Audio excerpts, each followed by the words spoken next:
Bonjour à tous et à toutes, c'est Paul Dame pour vous présenter aujourd'hui un nouveau Sapin Sucette.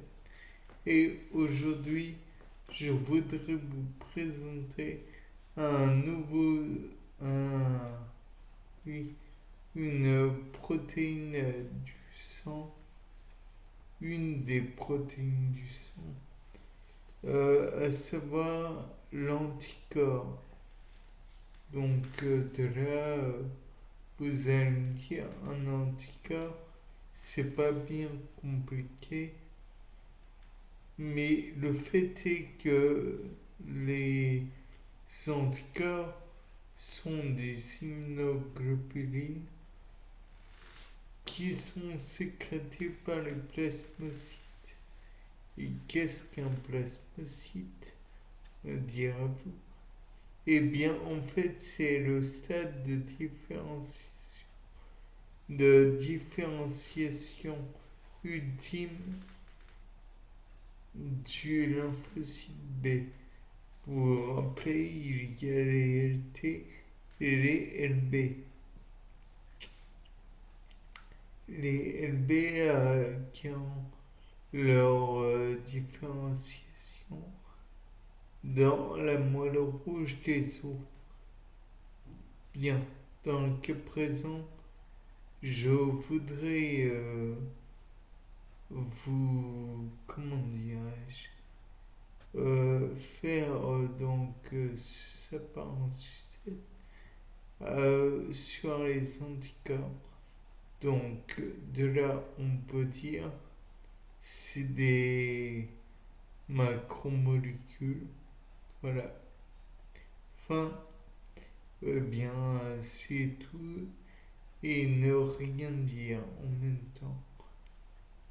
Parce que tout de même, il faut savoir que l'anticorps en lui-même, c'est tout de même deux chaînes lourdes et une chaîne légère de, qui est polypeptidique, mais là on n'est pas totalement sûr au niveau où je dis, puisque on n'a pas la preuve de ce que j'avance.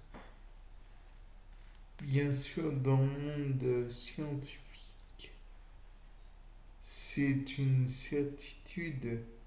Ce sont des glycoprotéines, mais il faut savoir que moi, bon bah, je suis le petit Paul Dame, donc voilà.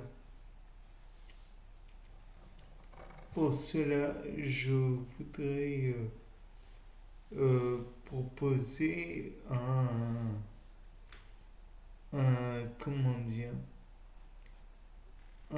une expérience tout d'abord pour supprimer les liaisons qui sont faites par des bondes disulfures entre les différentes chaînes et ensuite les diviser toutes autant qu'elles sont avec des enzymes peptidases afin de pouvoir bien prouver que c'est bien avec des protéines que sont faits les anticorps.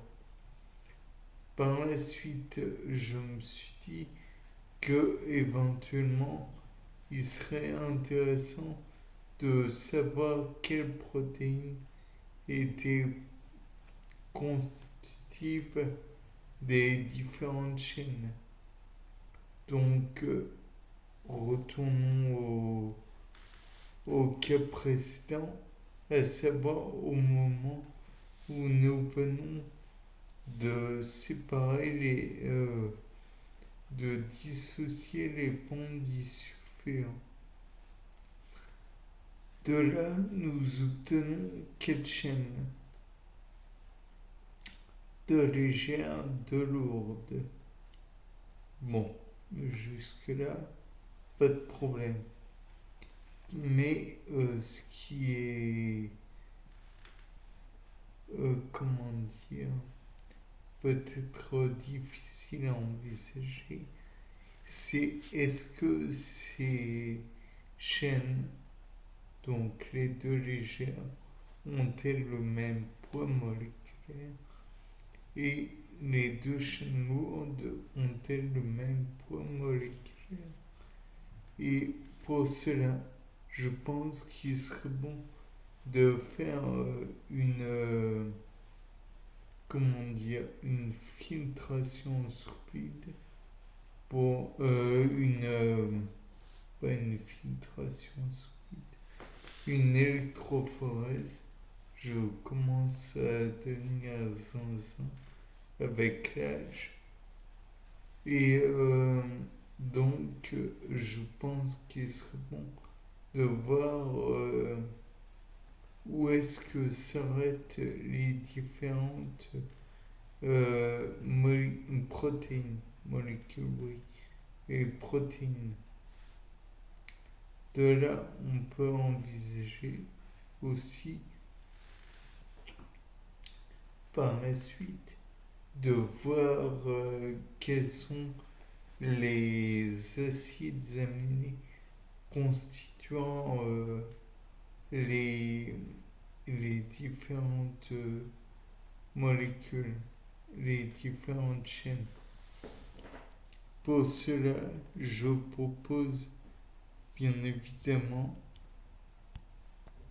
de faire digérer les différentes protéines avec des trypsines, ce qui aura l'effet de toutes les séparer. Ensuite, on pourra éventuellement envoyer des anticorps encore sur les différentes protéines, envoyer des anticorps qui seront eux-mêmes marqués au radioisotope ou avec des fluorochromes. Nous ne sommes pas à l'abri de découvrir qu'il n'y a pas que des protéines constituant les différents anticorps. Peut-être que nous pourrions aussi découvrir des glucides tels que du glucose ou d'autres éléments constitutifs pouvant peut-être rigidifier la structure de l'anticorps et y apporter une quantité de fixation sulfurée permettant de lier finalement les différentes chaînes.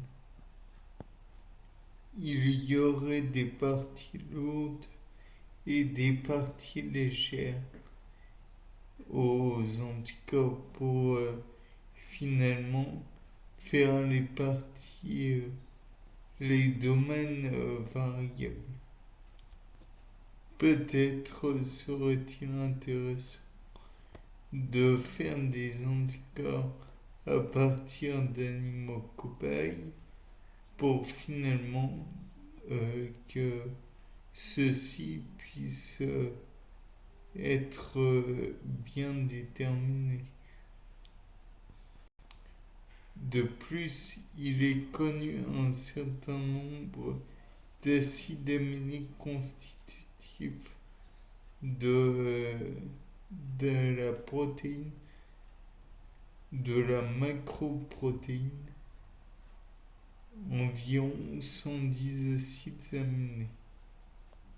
Or, si l'on réfléchit bien à la question de qu'est-ce qu'un acide aminé, nous voyons qu'il y a d'une part la fonction COOH et la fonction NH3.